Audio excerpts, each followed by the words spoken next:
warahmatullahi wabarakatuh. Perkenalkan, nama saya Rizky Puja Putra Abilah, kelas 12 MIPA 4, absen 31. Saya di sini akan menjelaskan hakikat hak dan kewajiban warga negara. Hakikat warga negara adalah harga diri warga negara yang harus dihargai dan dihormati supaya dapat terjadi kerukunan dan kesejahteraan. Hak warga negara adalah sesuatu yang harus diterima seseorang setelah melakukan kewajibannya. Hak warga negara harus sesuai dengan Undang-Undang Dasar Negara Republik Indonesia tahun 1945. Kewajiban warga negara adalah segala sesuatu yang harus dilakukan seseorang sebelum memperoleh hak. Kewajiban warga negara harus sesuai dengan Undang-Undang Dasar Negara Republik Indonesia tahun 1945. Sekian dari saya. Mohon maaf bila ada kesalahan. Wassalamualaikum warahmatullahi wabarakatuh.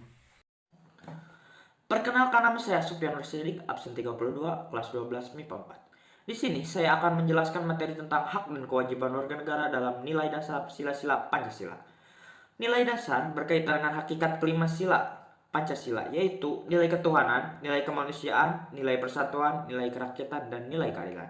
Nilai-nilai dasar tersebut bersifat universal sehingga di dalamnya terkandung cita-cita, tujuan, dan serta nilai-nilai yang baik dan benar. Selain itu, nilai ini bersifat tetap dan melekat pada kelangsungan hidup negara. Seperti pada sila pertama, yaitu ketuhanan yang Maha Esa, menjamin hak warga negara untuk bebas memeluk agama sesuai dengan kepercayaan serta melaksanakan ibadah sesuai dengan ajaran agamanya masing-masing. Sila pertama ini juga menggariskan beberapa kewajiban warga negara untuk yang pertama, membina kerjasama dan tolong-menolong dengan pemeluk agama lain sesuai dengan lingkungan dan kondisi situasi dan kondisi di lingkungan masing-masing. Kedua, mengembangkan toleransi antara umat beragama menuju terwujudnya kehidupan yang serasi, selaras, dan seimbang. Serta yang ketiga, tidak memaksakan satu agama dan kepercayaan kepada lain. B. Kemanusiaan yang adil dan beradab, menempatkan hak setiap warga negara pada kedudukan yang sama dalam hukum serta memiliki hak-hak yang sama untuk mendapatkan jaminan dan perlindungan hukum. Adapun kewajiban warga negara yang tersirat dalam sila kedua ini diantaranya adalah untuk yang pertama, memperlakukan orang lain sesuai harkat dan martabatnya sebagai makhluk ciptaan Tuhan Yang Maha Esa. 2. Mengakui persamaan derajat, hak, dan kewajiban setiap manusia tanpa membedakan suku, keturunan, agama, jenis kelamin, dan sebagainya. Yang ketiga, mengembangkan sikap mencintai sesama manusia, tenggang rasa, dan tidak semena-mena kepada orang lain. Serta yang keempat, melakukan berbagai kegiatan kemanusiaan. Yang ketiga, sila persatuan. Persatuan Indonesia menjamin hak-hak setiap warga negara dalam keberagaman yang terjadi kepada masyarakat Indonesia, seperti hak mengembangkan budaya daerah untuk memperkaya budaya nasional. Sehingga sila ketiga mengamanatkan kewajiban setiap warga negara untuk yang pertama, menempatkan kepentingan bangsa dan negara di atas kepentingan pribadi dan golongan. Yang kedua, sanggup dan rela berkorban untuk kepentingan bangsa dan negara. Yang ketiga, mencintai tanah air dan bangsa Indonesia. Yang keempat, mengembangkan persatuan Indonesia atas dasar Bhinneka Tunggal Ika serta memajukan pergaulan demi persatuan dan kesatuan bangsa. Yang keempat, sila kerakyatan. Sila kerakyatan yang dipimpin oleh hikmat kebijaksanaan dan permusyawaratan perwakilan dicerminkan dalam kehidupan pemerintahan bernegara dan bermasyarakat yang demokratis. Sila keempat menjamin partisipasi politik warga negara yang mewujudkan dalam bentuk kebebasan berpendapat dan berorganisasi serta hak berpartisipasi dalam pemilihan umum. Sila keempat mengamanatkan setiap warga negara untuk mengutamakan musyawarah mufakat dalam setiap pengambilan keputusan, tidak memaksakan kehendak kepada orang lain, dan memberikan kepercayaan kepada wakil-wakil rakyat yang telah terpilih untuk melaksanakan musyawarah dan menjalankan tugas sebaik-baiknya. Yang kelima, sila keadilan sosial bagi seluruh rakyat Indonesia. Sila ini mengakui hak milik perorangan dan melindungi pemanfaatan oleh negara serta memberikan kesempatan sebesar-besarnya kepada masyarakat. Sila kelima mengamanatkan setiap warga negara untuk mengembangkan sikap gotong royong dan kekeluargaan dengan masyarakat di lingkungan sekitar, serta tidak melakukan perbuatan yang merugikan kepentingan umum. Sekian dari saya. Terima kasih. Nama saya Sipa Muhammad Wahyu Hidayah dari kelas 12 MIPA 4 absen 33 di kelompok 6 akan menjelaskan tentang hak dan kekuasaan. Hak dan kekuasaan menerima atau melakukan sesuatu yang semestinya diterima atau dilakukan melalui oleh pihak tertentu dan tidak dapat oleh pihak lain. Hak dan kewajiban merupakan sesuatu yang tidak dapat dipisahkan, akan tetapi terjadi pertentangan karena hak dan kewajiban tak seimbang, bahwa setiap warga negara memiliki hak dan kewajiban untuk mendapatkan penghidupan yang layak, tetapi pada kenyataannya banyak warga negara yang belum merasakan kesejahteraan dalam menjalani kehidupannya. Semua itu terjadi karena pemerintahan dan para pejabat tinggi lebih banyak mendahulukan hak daripada kewajiban. Padahal menjadi seorang pejabat itu tidak cukup hanya memiliki pangkat, akan tetapi mereka berkewajiban untuk memikirkan dirinya sendiri. Untuk mencapai keseimbangan antara hak dan kewajiban, yaitu dengan cara mengetahui posisi diri kita sendiri sebagai seorang warga negara, harus tahu hak dan kewajiban. Seorang pejabat atau pemerintah pun harus tahu akan hak dan kewajibannya seperti yang sudah tercantum dalam hukum dan aturan-aturan yang berlaku. Jika hak dan kewajiban seimbang dan terpenuhi, maka kehidupan masyarakat akan aman sejahtera. Hak dan kewajiban di Indonesia ini tidak akan pernah seimbang apabila masyarakat tidak bergerak untuk merubahnya, karena para pejabat tidak akan pernah merubahnya walaupun rakyat banyak menderita karena hal ini. Mereka lebih memikirkan bagaimana mendapatkan materi daripada memikirkan rakyat. Sampai saat ini masih banyak rakyat yang belum mendapatkan haknya, sebagaimana telah ditetapkan dalam UUD 1945 pasal 28 yang menetapkan bahwa hak warga negara yang dan penduduk untuk berserikat dan berkumpul, pengeluaran pikiran dengan lisan maupun tulisan dan sebagainya, syarat-syarat akan diatur dalam undang-undang. Terima kasih, sekian dari saya. Waalaikumsalam warahmatullahi wabarakatuh. Perkenalkan, nama saya Wanda Nurul Sasabila, absen 34, akan memaparkan tentang contoh kasus pelanggaran hak dan pengingkaran kewajiban warga negara. Yang pertama, kasus pelanggaran hak warga negara. 1. Proses penegakan hukum masih belum optimal dilakukan. Misalnya, masih terjadi kasus salah tangkap, perbedaan perlakuan oknum aparat penegak hukum terhadap para pelanggar hukum dengan dasar kekayaan atau jabatan masih terjadi, dan sebagainya. Yang kedua, saat ini tingkat kemiskinan dan angka pengangguran di negara kita masih cukup tinggi.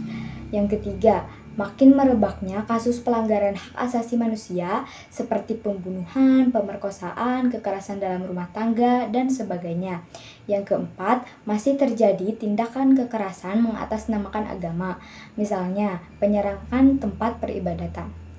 Yang kelima, angka putus sekolah yang cukup tinggi mengindikasikan belum terlaksana secara sepenuhnya. Keenam, pelanggaran hak cipta, misalnya peredaran VCD atau DVD bajakan, perilaku plagiat dalam membuat sebuah karya, dan sebagainya.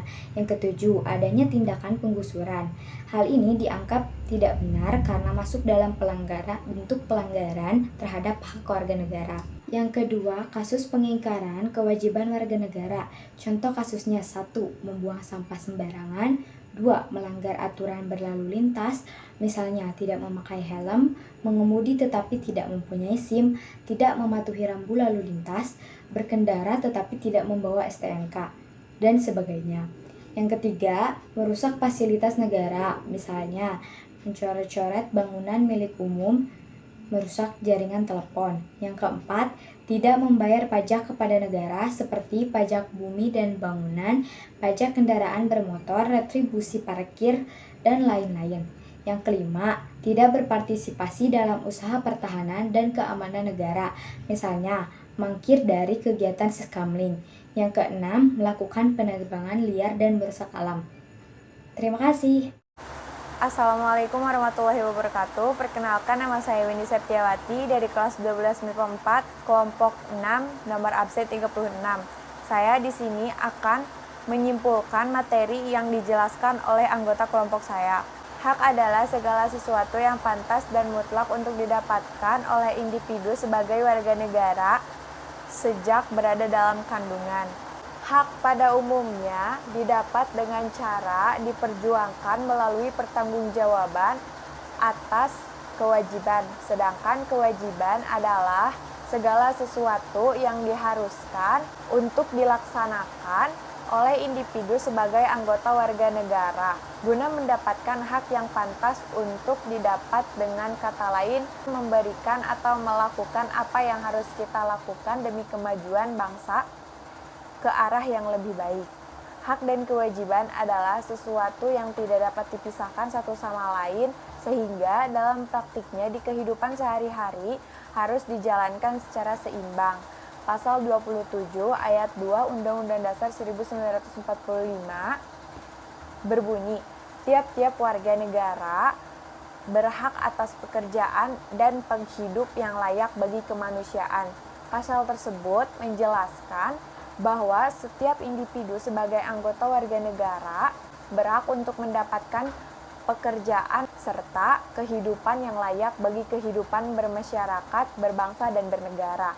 Lapangan pekerjaan merupakan sarana yang dibutuhkan guna menghasilkan pendapatan yang akan digunakan dalam pemenuhan kehidupan yang layak. Dalam pelaksanaan hak dan kewajiban sering terjadi pelanggaran hak dan pengingkaran kewajiban.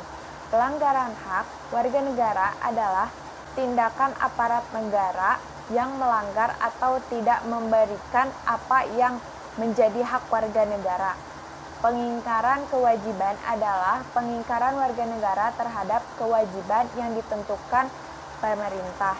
Sekian dari saya, terima kasih. Assalamualaikum warahmatullahi wabarakatuh. Perkenalkan, nama saya William Muhammad Ramdhani dari kelas 12 MIPA 4 nomor absen 35. Mencegah lebih baik daripada mengobati. Pernyataan itu memang sudah sering kita dengar, tetapi pernyataan itu sangat relevan untuk penegakan hak dan kewajiban warga negara. Tindakan terbaik dalam penegakan pengingkaran hak dan pelanggaran kewajiban warga negara adalah dengan mencegah berbagai faktor yang dapat terjadinya pengingkaran hak dan kewajiban warga negara. Pelanggaran hak dan pengingkaran kewajiban warga negara dapat diminimalisir atau dapat dihilangkan dengan beberapa cara, yaitu sebagai berikut. Yang pertama, supremasi hukum dan demokrasi harus ditegakkan.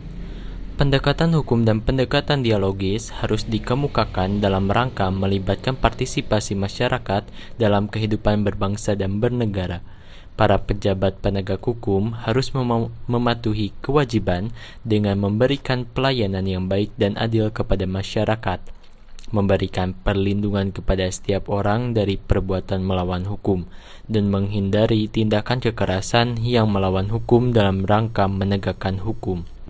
Yang kedua, mengoptimalkan peran lembaga-lembaga lain selain lembaga tinggi negara yang berwenang dalam penegakan hak dan kewajiban warga negara, seperti Komisi Pemberantasan Korupsi atau KPK, Lembaga Ombudsman Republik Indonesia, Komisi Nasional Hak Asasi Manusia atau Komnas HAM, Komisi Perlindungan Anak Indonesia KPAI, dan Komisi Nasional Anti Kekerasan Terhadap Perempuan atau Komnas Perempuan.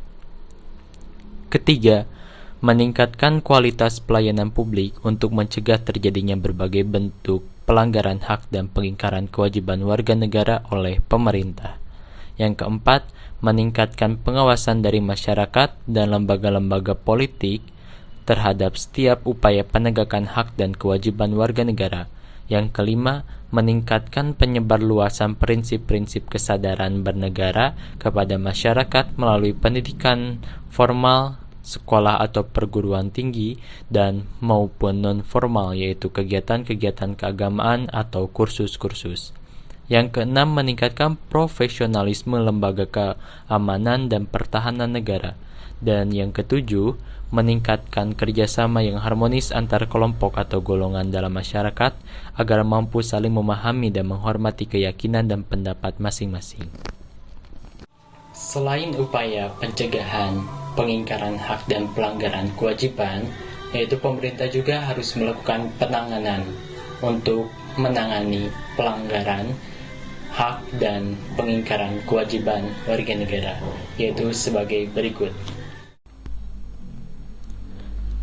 Pertama, kepolisian melakukan penanganan terhadap kasus-kasus yang berkaitan dengan pelanggaran terhadap hak warga negara untuk mendapatkan rasa aman, seperti penangkapan pelaku tindak pidana umum, yaitu pembunuhan, perampokan, penganiayaan, dan sebagainya, dan tindak pidana terorisme. Selain itu, kepolisian juga menangani kasus-kasus yang berkaitan dengan pelanggaran peraturan lalu lintas. Kedua, Tentara Nasional Indonesia atau TNI melakukan penanganan terhadap kasus-kasus yang berkaitan dengan gerakan separatisme, ancaman keamanan dari luar, dan sebagainya, dan TNI membackup Polri terhadap fungsi keamanan dan ketertiban yang dipandang sangat dibutuhkan dalam rangka keamanan negara. 3. Komisi Pemberantasan Korupsi atau KPK melakukan penanganan terhadap kasus-kasus korupsi dan penyalahgunaan keuangan negara, baik dalam skala kecil maupun besar. 4.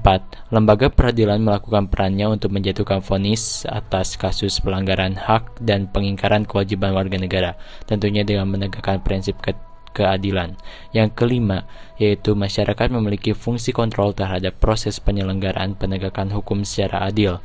Dan yang terakhir, keenam, pers dalam hal ini sangat berperan besar dalam kontrol terhadap penyelenggaraan proses jalannya persidangan di Indonesia. Itulah tadi upaya pencegahan dan penanganan yang dilakukan untuk mengatasi berbagai kasus pelanggaran hak dan pengingkaran kewajiban warga negara. Saya ucapkan terima kasih, mohon maaf apabila terdapat beberapa kata yang kurang tepat disampaikan. Wassalamualaikum warahmatullahi wabarakatuh.